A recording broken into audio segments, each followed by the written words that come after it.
like to do this again in the spring, and I really want to get all those students who have business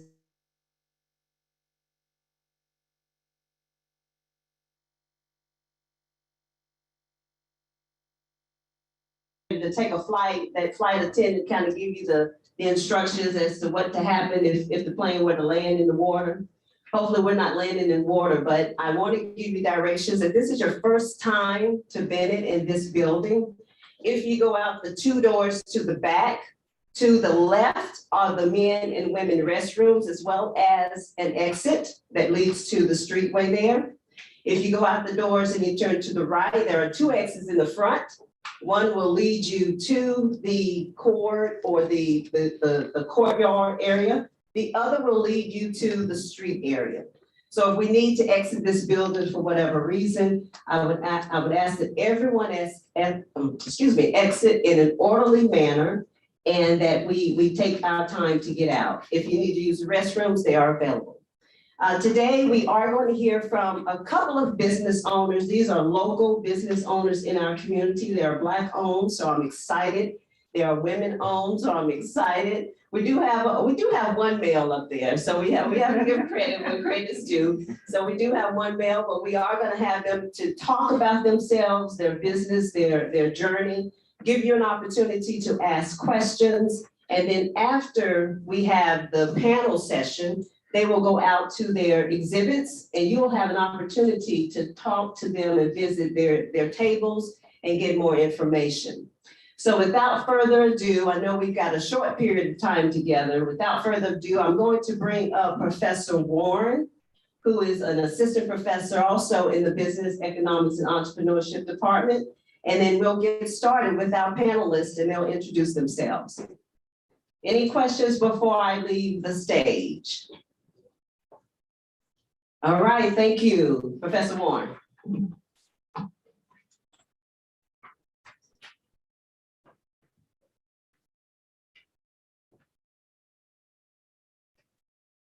Good morning, everyone. How are you all doing today? Good morning. Blessed. As Professor McNeil said, my name is Franklin Warren. I am an assistant professor of business, economics, and entrepreneurship here at Bennett College. I am also the academic lead for professional studies. So to our guests, welcome. Thank you for coming today. I would like to go ahead and get started. I'm going to actually let our guests introduce themselves. So starting from the far left, I have our first guest introduce herself, and then we'll come down the line. And then we will go into letting them speak about their businesses. But I want them all to introduce themselves first.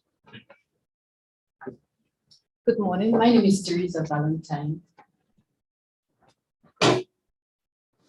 My name is John Newman. Good morning, everyone. Good morning, everyone. My name is Zari Murphy, and I'm a senior business administration major from Hayward, California. Good morning, everyone. My name is Kristen Funderburg, and I'm the owner of Lizzie's All Natural Products. Good morning, everyone. I'm Rafaela Thomas, and I'm the owner of Cara Beautiful. Ms. Thomas, can you start off by talking about your business for us, please? Absolutely. Should I stand or sit? You can sit. It's fine. Either one.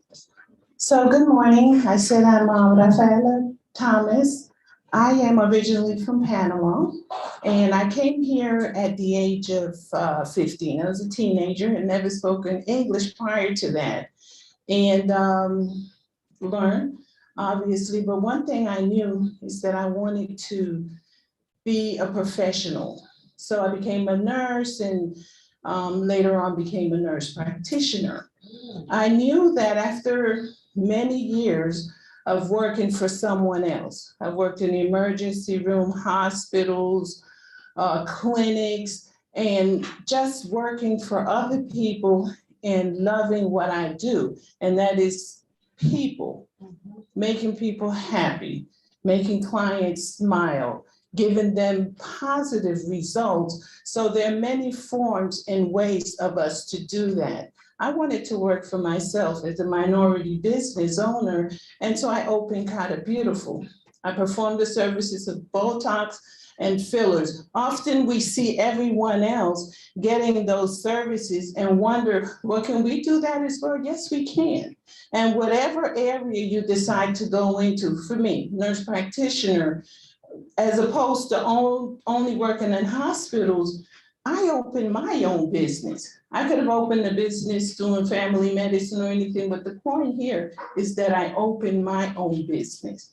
And I'm able to work for my own self and then give the care and service that all my clients deserve, to make sure that they get the best. And my story is obviously much longer, but it's perseverance of learning. If I can come here, not speaking the language and still be able to excel and go further, and I still continue to, any one of us can do it as Black women, Latin, whatever, we fall under, but it's the matter of being willing to and wanting to do the best that you can. Anyone can learn to do whatever they choose to do.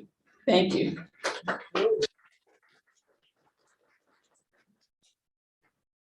So, hello, I started this business in college, just like you guys. I had the idea to, it started in 2014. I've been suffering eczema my entire life. So in 2014, it was my senior year of college. I was going to the University of North Carolina, Pembroke. And I was literally just tired of buying my own laundry detergent and breaking out. And I just said to myself one day, let me make my own. So I made it, and I was living with 3 other roommates at the time. And it lasted the entire semester. People was knocking on my door, asking me to buy it. And I was like, oh, I could sell this, I could make a business out of this. So for the first 2 years, I didn't really take it serious. I was, dibbling, dabbling, selling to friends and family. And then one day I entered a pitch contest and won 3rd place. And it kind of gave me the push that I needed to really start my business and really give me that confidence. So I went to go get my LLC the next week, and I've been rolling ever since. I just quit my full-time job about last month. I was working in higher education. Thank you. And I say that because so many people, we get so excited about our business, we want to go quick, but you have to have a plan. Right. And I had a plan. I've been in business for 4 years now. I have not, had to take out any loans or anything like that. I've literally been self-funding my business. I'm at a point now where I moved out of my basement. Well, I was in my dorm, then I moved to my basement, then I moved to a facility, and now I'm in a 1,500 square foot facility downtown Winston-Salem. And this is all I do. I just want to really provide affordable products for people that actually work.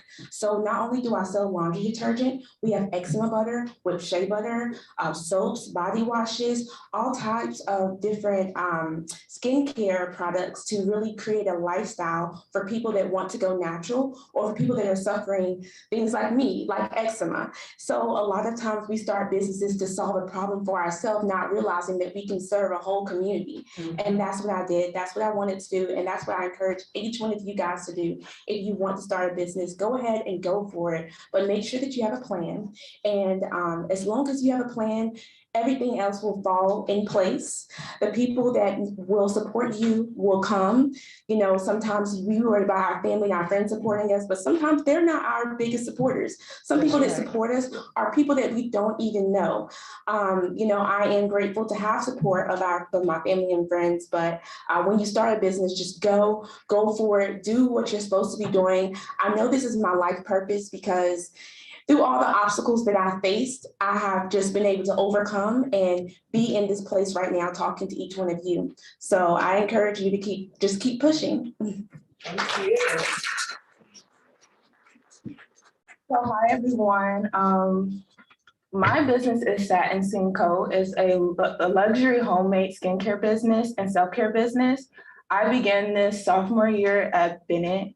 And so during sophomore year, when we first went into quarantine, I was like, I want to do something. I wanted to learn something new while I was at home all day. And so I started doing a lot of intensive research on skincare, different ingredients.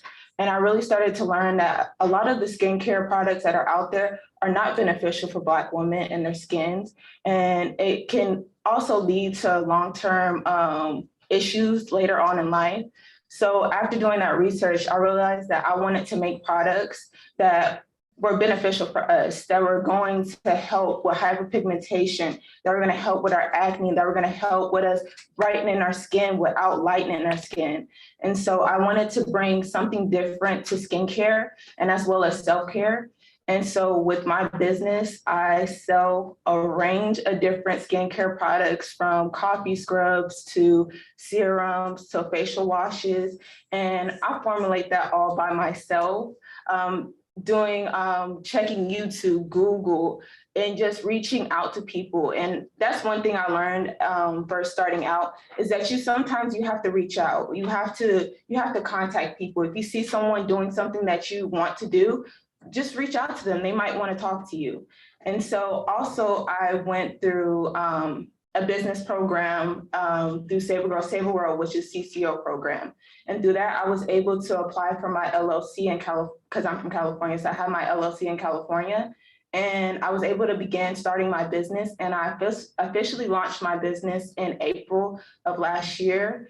And even though I've kind of been having some ups and downs with doing skincare internships in school, I still had that motivation to want to teach or speak about skincare and self-care.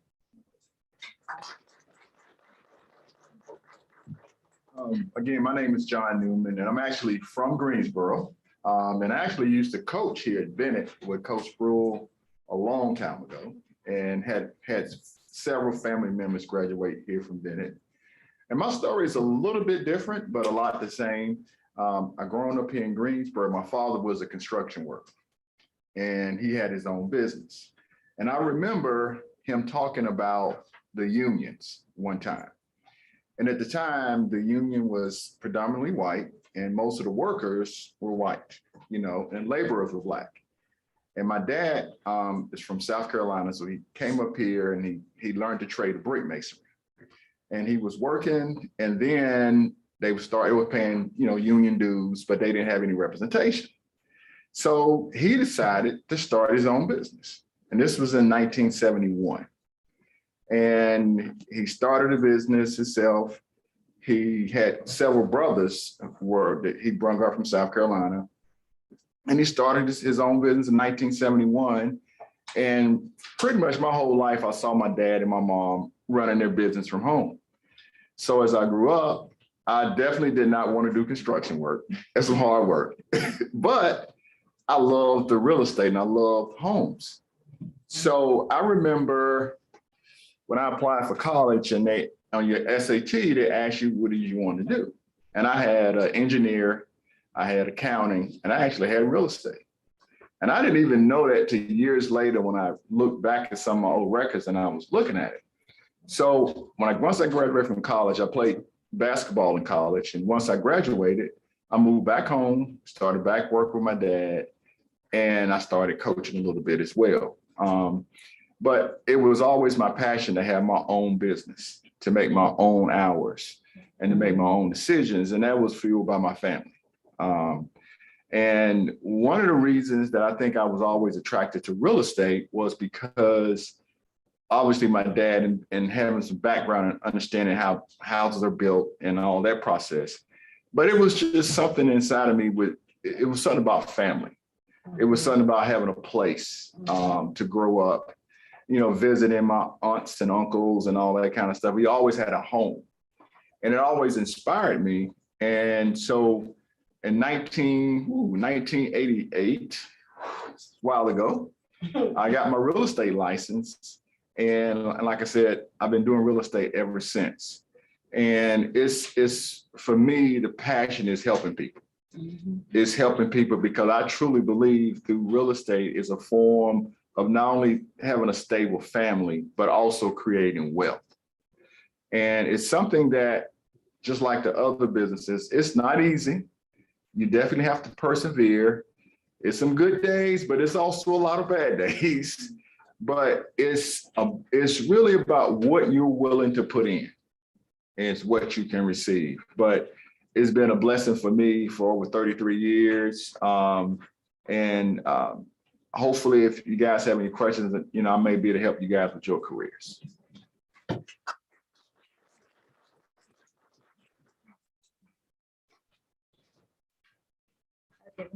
My name is Teresa Valentine. I'm from the island of Dominica. I came to the US in 2021. And I've been a cosmetologist for all my life. That's what I knew, that's what I grew up with. And I created it for myself because growing up, I was an orphan. So moving from one home to another, I've decided to do it for myself, and I'm a bit nervous. But I'm a cosmetologist. I'm also a certified massage therapist and a reflexologist.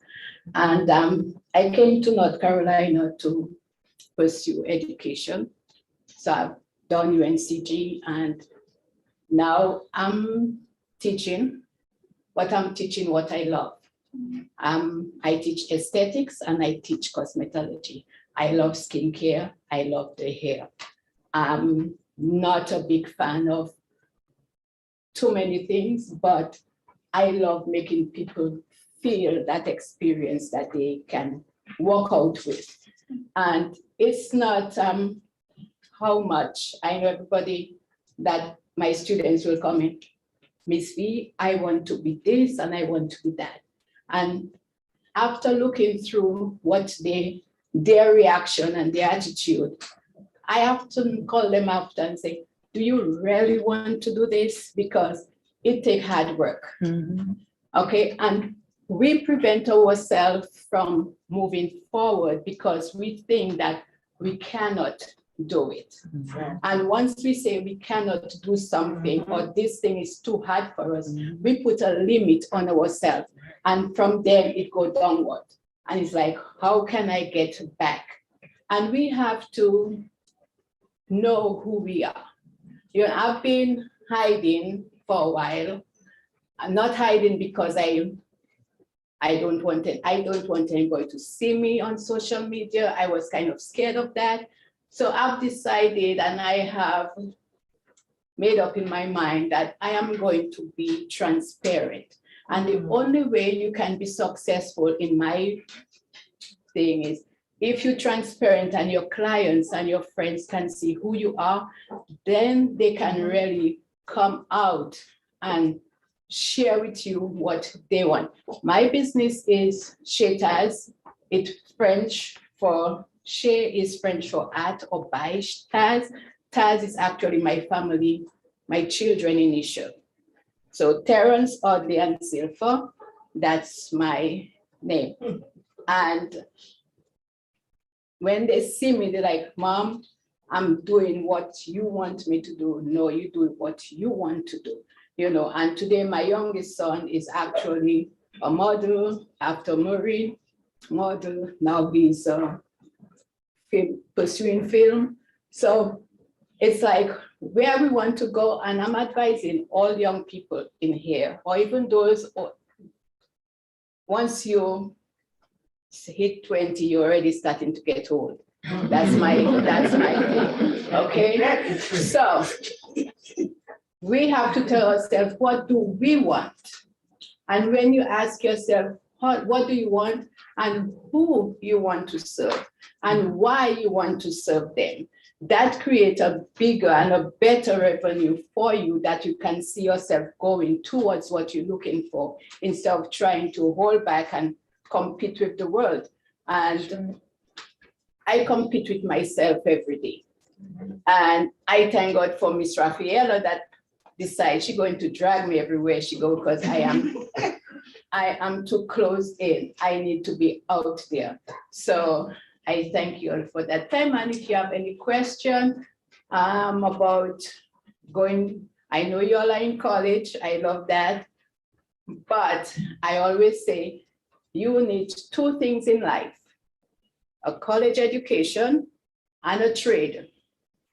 If you want to learn cosmetology, if you want to learn aesthetics, and you have any questions, you can ask about it. Hopefully next year I will be opening my school, teaching cosmetology, aesthetics, and nail care. So I'm moving forward with that.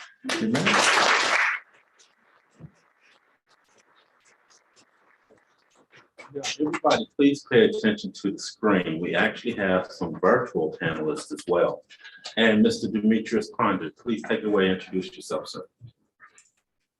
Yes, I'm Demetrius Ponder with a bank you may know as name BB&T, but now we've our new name Truist. And so I'm thankful for the opportunity to be a part of the panel today.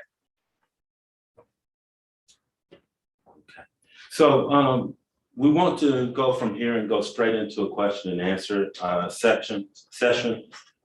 So let's start with a few audience questions.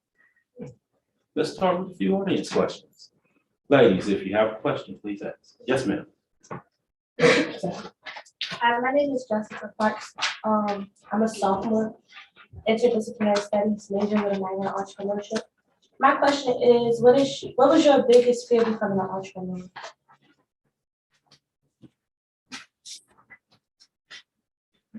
Go ahead. I think the hardest thing is being in college, so I don't get that much money. And so investing into my business and it might not working out was kind of like a struggle for me. So I kind of contemplated on starting my business multiple times. I had a lot of different set dates that I was going to launch my business and I kept pushing it back. But I think even though I was kind of unmotivated, I kept finding some ways to put myself into it. So I will buy ingredients some days. I might not make products, but I'll buy ingredients that I know that I want to use for my products. Or one day I'll do my formulation. So sometimes it's just balancing out the different aspects of being an entrepreneur throughout the week. So you're not stressing yourself out and you're not feeling overwhelmed with your business and how far it should or how far you want it to go. What was the question? What was your biggest fear about becoming an entrepreneur? Oh, I would say my biggest fear was just fear of not knowing, like fear of not knowing where you're going to be a year from now or the next week or something like that. But at the end of the day, success really comes from failing and not knowing and just pushing through and persevering.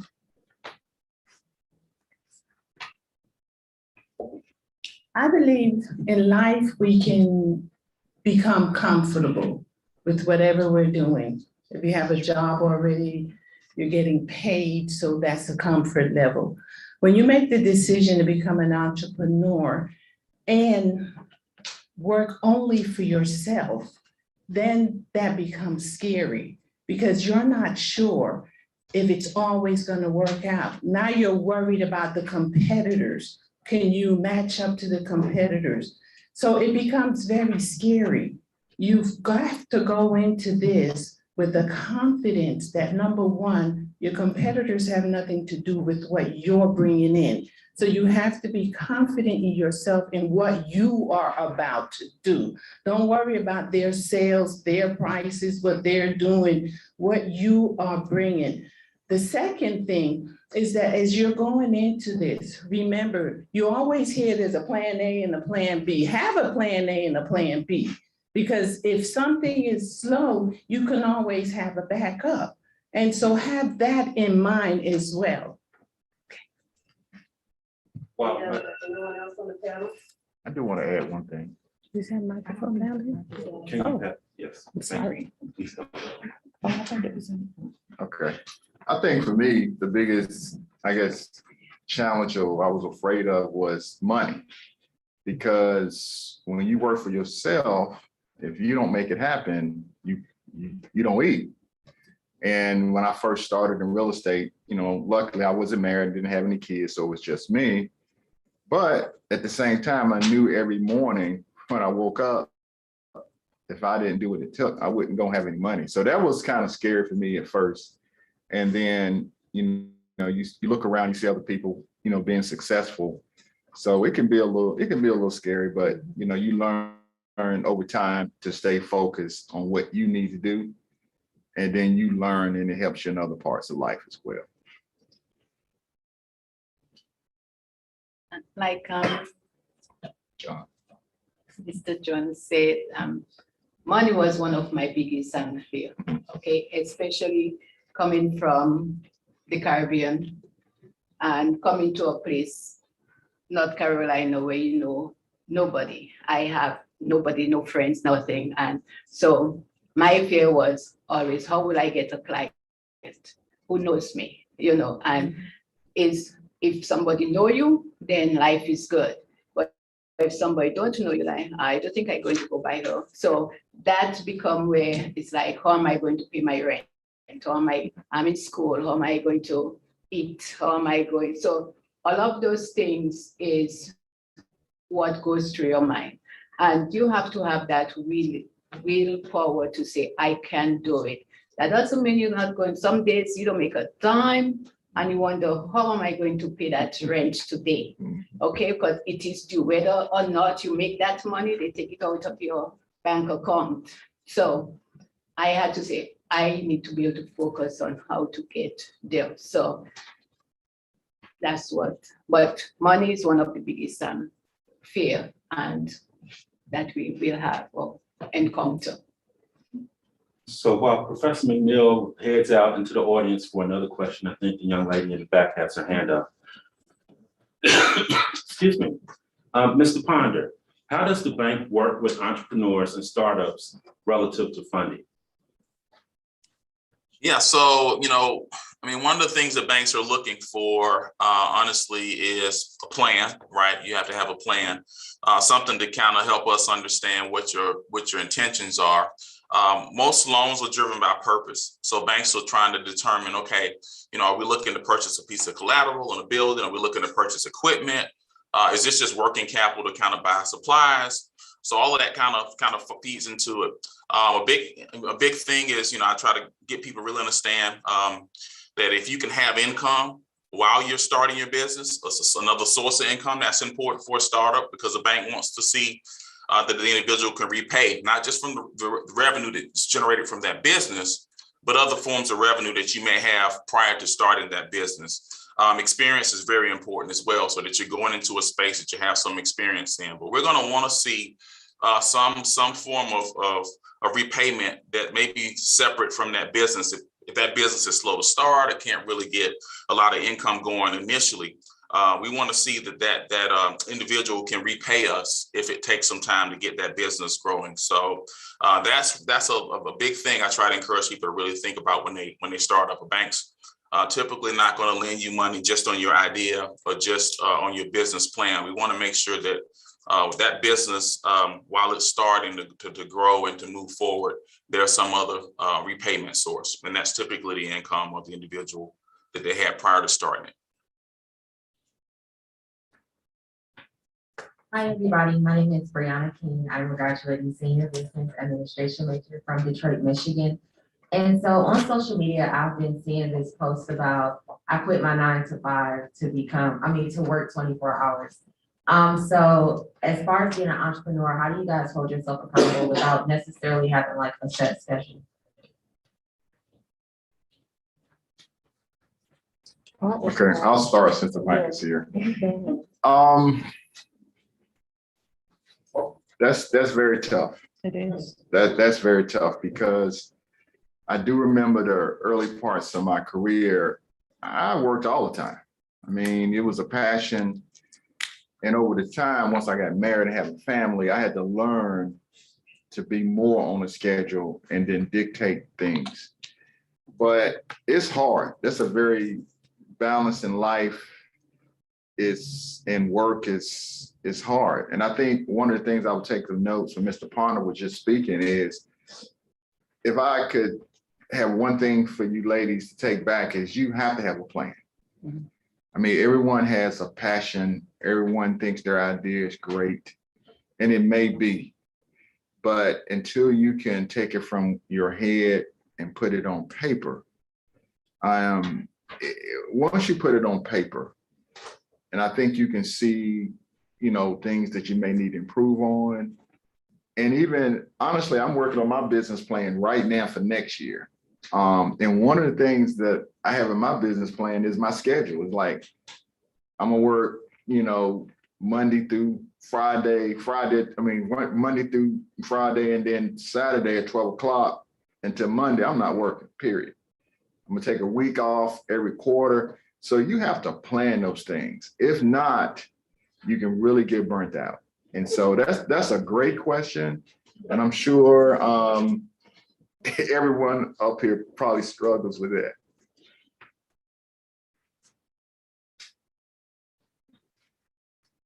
So, like I told you, I just left my 9 to 5, right? But I literally have a set schedule before this anyway. Like I have times when I am scheduling posts. I have times when I'm making products. I have times that I'm open. I have times that like I'm responding back to customers. Like I put myself in my own schedule because I do have a life outside of my business. And at first I didn't. I'll be honest. I went from work to my business to home to vendor events, and I never like did anything that I wanted to do. But I was getting burnt out with that. So I literally now I have a schedule, and that's just what you have to do: create a schedule and stick to it. Or like my biggest thing, I think about being broke. And when I think about being broke, that's when my hustle starts again. So, I mean, I don't really have a problem with time management because I don't want to be broke.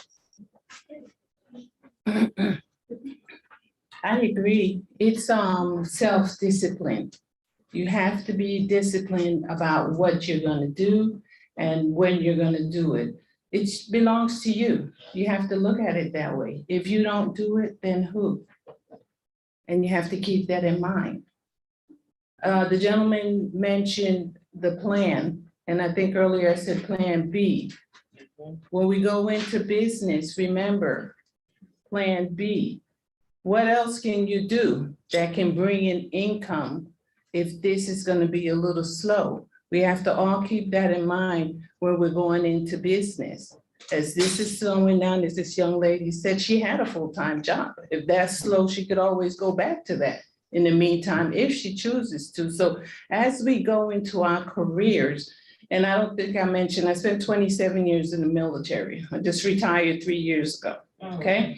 And so I'm retired from the military. So I have that. I'm a nurse practitioner. I'm an RN for 30 years. I have all of that, and I have my own practice. So if I go to these guys at the bank, they say, well, what else can you do if the business is slow? I have all these other professions that I can do if that's what I choose to do full time. So keep that in mind as we graduate or get close to graduation, that, okay, I'm just going to do this, but what else can you do? What else are you planning to do? Okay. So while the mic passes to another student, Mr. Ponder, I have a question for you. Are there any programs that the bank offers to help women and minority-owned businesses? Yeah, so I mean, one of the best resources out there is the Small Business Administration, or SBA. They have some really good programs out there for people who are short of capital, who may have some credit problems, and also for minorities. So what they'll do is they'll come alongside the bank and provide a guarantee or an additional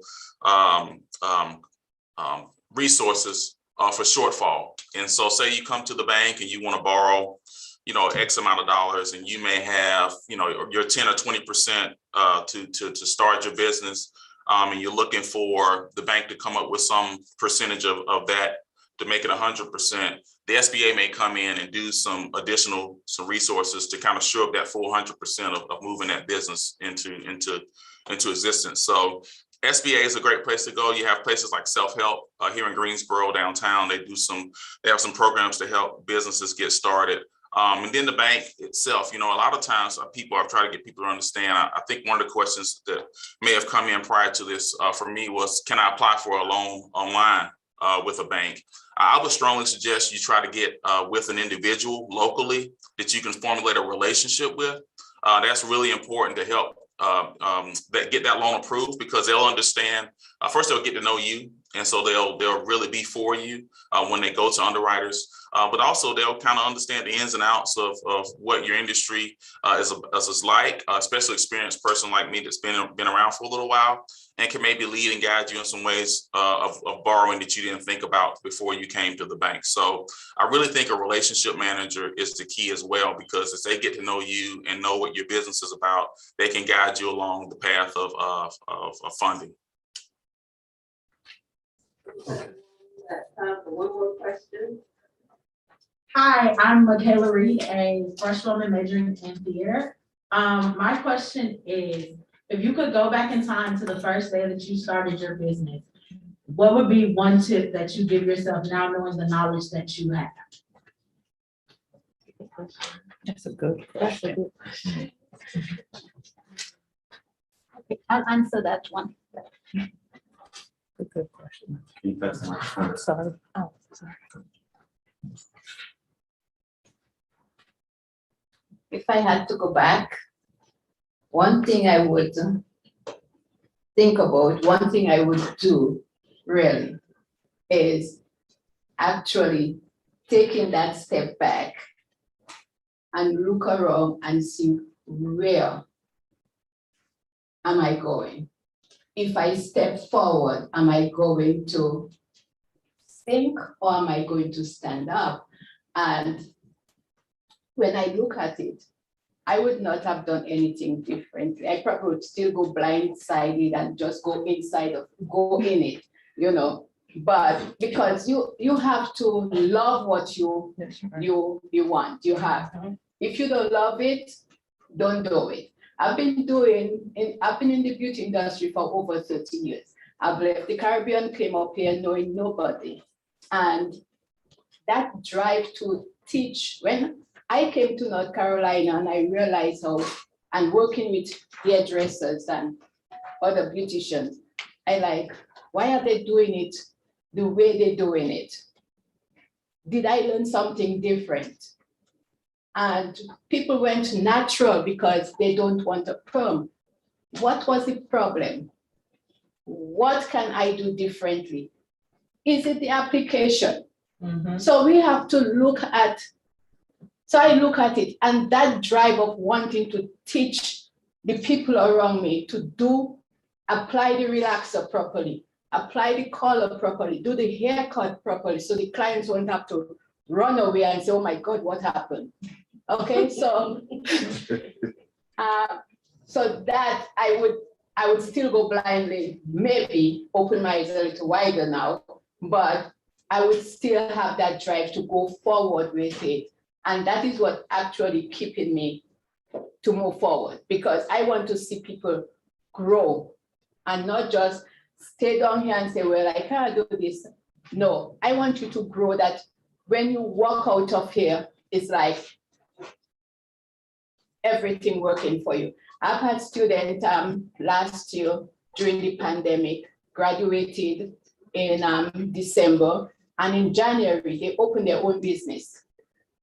They had what it takes, and they had me, like they say, I'm a soldier, or I'm one of those big boys always pushing them forward.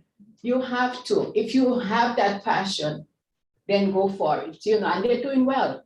So my first 3 sets of graduate students, they're all into business for themselves, and they're doing well. Okay. I think one thing I would do different is to be more confident in the beginning of my business. I think when I first started my business, it was hard. Being in college, trying to get sales, trying to market your business and learning all these new things and trying to apply them, but it's so much, it's hard to kind of be a master or somebody that's a professional at it. And so I think having more confidence in myself, having more confidence in my products in the beginning, because I am still selling the same products that I started out with, and they're great. And if I would have started out saying, oh, my products are great, oh, my products, you know, they're good, then I think I would have been more confident and more passionate about continuing every month, making products every month and having sales every month. But because of I didn't really have too much confidence and even schedule, I had to take a step back. And I think also when I took that step back, I realized how passionate I am about this and how far I want to go with this and what my purpose was starting this. And so when I look back into that, I was like, even though I didn't have confidence in the beginning, I grew it. And now that I'm further, I got a lot more education. I took more classes that actually helped me with my business. I did programs. And I think not having that confidence pushed me to do things outside of my comfort zone so I can grow. And so I don't think I would change anything, but if I could, I would just grow confidence in the beginning.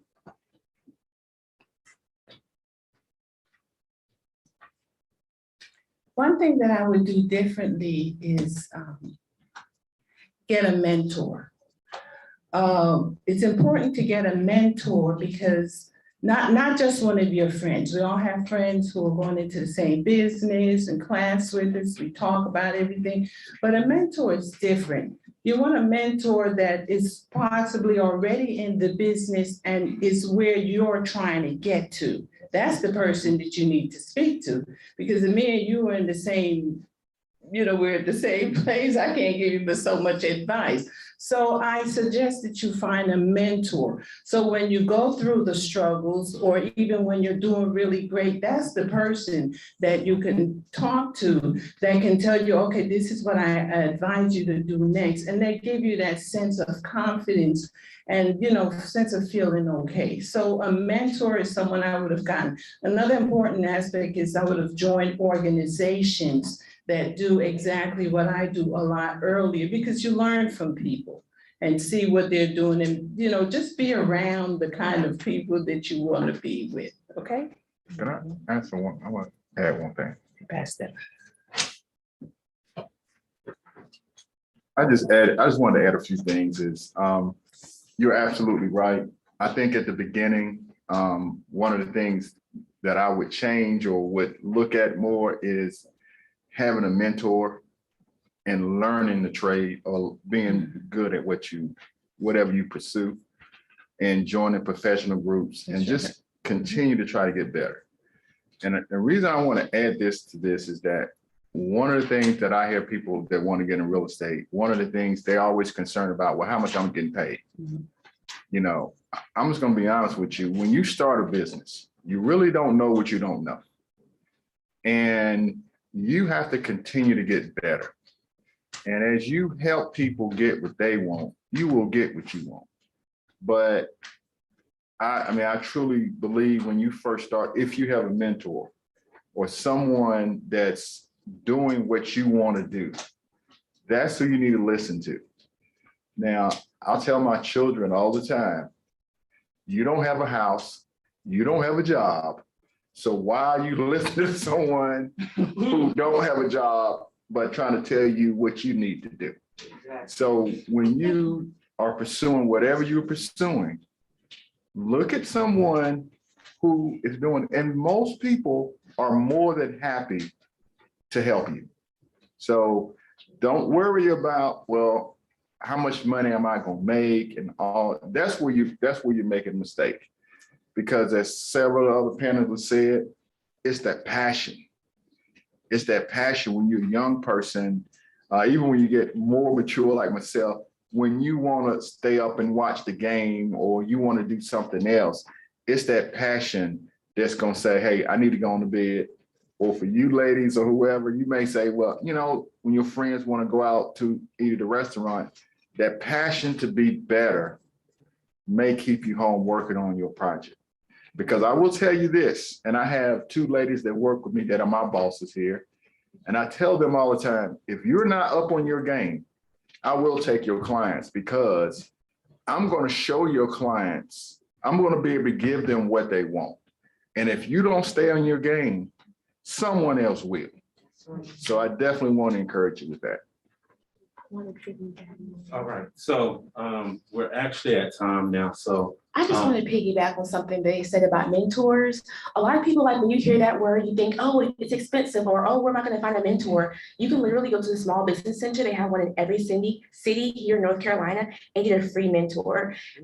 Totally free resources. I've been using a lot of free resources to build this business. Enter pitch contests, get free money, look for grants. Free money you do not have to pay back. thank you. So, ladies, please thank our panelists for coming. Yes. We really enjoyed having. So it's actually time to go to the booths, but I want to release our panelists first because they all have booths out front. So thank you very much again, and we want to have you back at Bennett College at some point.